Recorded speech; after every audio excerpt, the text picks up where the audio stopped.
Hello my fellow readers, in this video I'm going to talk about a new manga series that I've been enjoying. It's called The Villainess's Guide to Not Falling in Love. And I finished the first 2 volumes. Volume 2 was released fairly recently, and I will quickly read the back of Volume 1 and then give it a quick thought. This is, of course, a villainess reincarnation story where a girl is reborn into this video game world. I'm pretty sure it's a video game, not a book world. A video game world where she's the villainess, but let's go into it. Our reluctant villainess is out to beat the game while fending off a cast of handsome men. From a mundane existence to an extraordinary adventure, Luciana, once an ordinary woman, now finds herself reincarnated as the stunning villainess in a dating sim. Well aware of impending plot twists, she's ready to rewrite her destiny and avoid catastrophe. She hatches a brilliant plan to live a peaceful life and avoid troublesome suitors. What could possibly go wrong?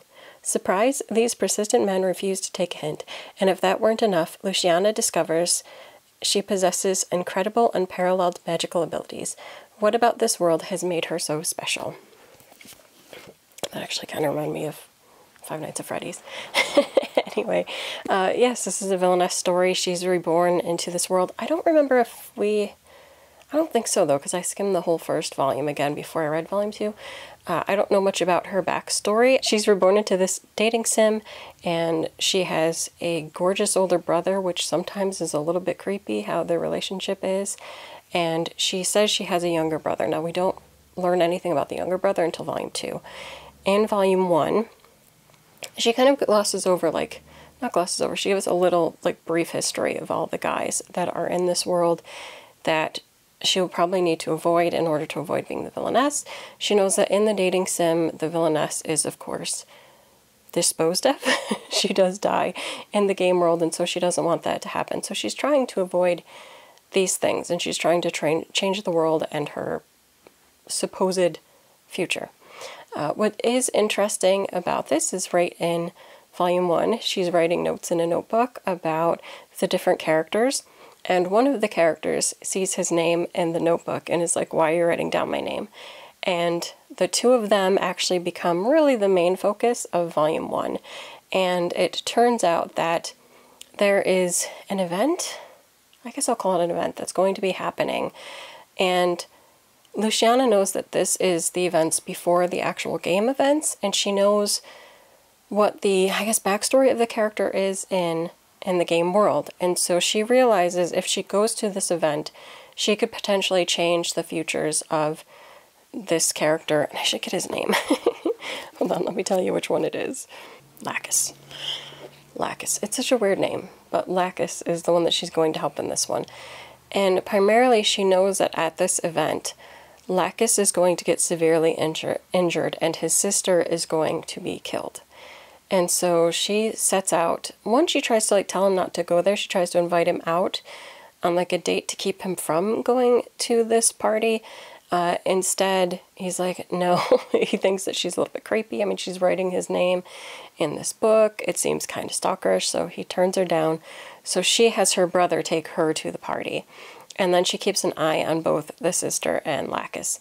And of course, things happen, and the big horror that will be attacking the two of them occurs, and there's a big battle. And this is actually what reveals, well, one, you see each individual character's power. So Lacus has power, her brother has power, and then I think it was the prince, if I'm not mistaken.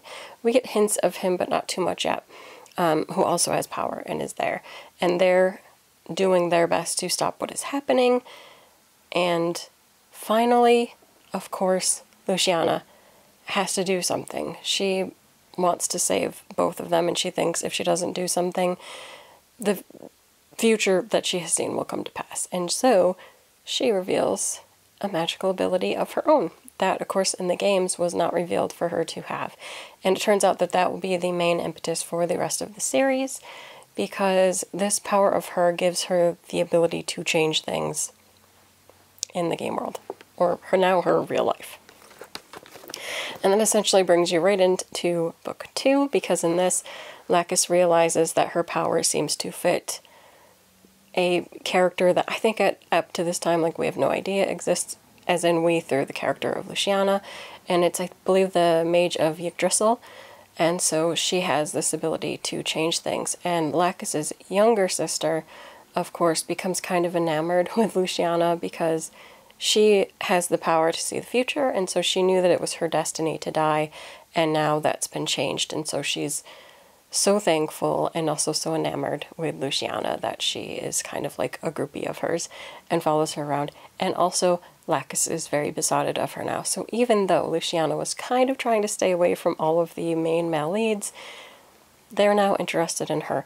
Now me, at this point, I'm very Team Lacus. I like him the best. But we'll see where it goes because we haven't met all of the other people. In this volume, we do find out about Luciana's brother. I won't give that away because I think it's a very emotional part of the story, and I don't know exactly where that's going to lead to in the future, but it's very, very interesting, and again relates to Luciana's power and her abilities to change things. And I don't know, I find this is really great. And at the back of it, I'm assuming this has a full light novel that this is based off of, but I don't think it's published here yet, because in the back there are little light novel-esque chapters, like bonus chapters, that you can read. So far, I'm really enjoying this one. It's right up my alley. I love the title. I think it's fun and funny, but also there's a lot of depth in it as well, as you're getting to know Luciana and all the characters, and all of them have sort of semi-tragic backstories that are very interesting to get to know the characters. So I would recommend this one if you do like isekai, reincarnation stories where the main character is the villainess. I don't even know why I like them so much. I don't, but they're usually good, and I like seeing the characters try to path out like how they're going to survive in this world and change the course of history for the villainess, because of course they're not really the villainess. They are a normal person who just wants to survive and live in the world. So I'm enjoying this very much. I would recommend it. That is it for this video. Until next time, bye.